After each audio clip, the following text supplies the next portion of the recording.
सधैँका लागि अस्थायी सारा नेपालीको मनमुटुमा बस्न सफल गायक तथा अभिनेता प्रशान्त तामाङ। दर्शकबिन चर्चित गायक तथा अभिनेता प्रशान्त तामाङको निधन भएको छ।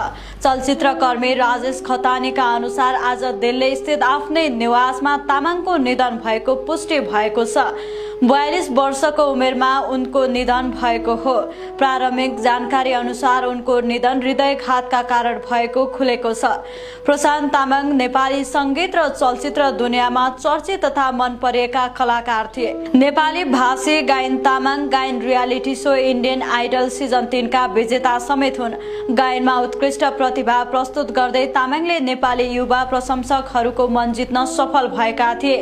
प्रशान्त तामाङले संगीतमा मात्र होइन अभिनय क्षेत्रमा समेत आफूलाई स्थापित गरेका थिए। उनी नेपाली चलचित्र, म्युजिक भिडियो तथा सांस्कृतिक कार्यक्रममा सक्रिय रहँदा उनकै स्वर, व्यक्तित्व र प्रस्तुति लाखौं दर्शक श्रोताका माझ लोकप्रिय थियो। इन्डियन आइडलबाट उत्कृष्ट प्रदर्शन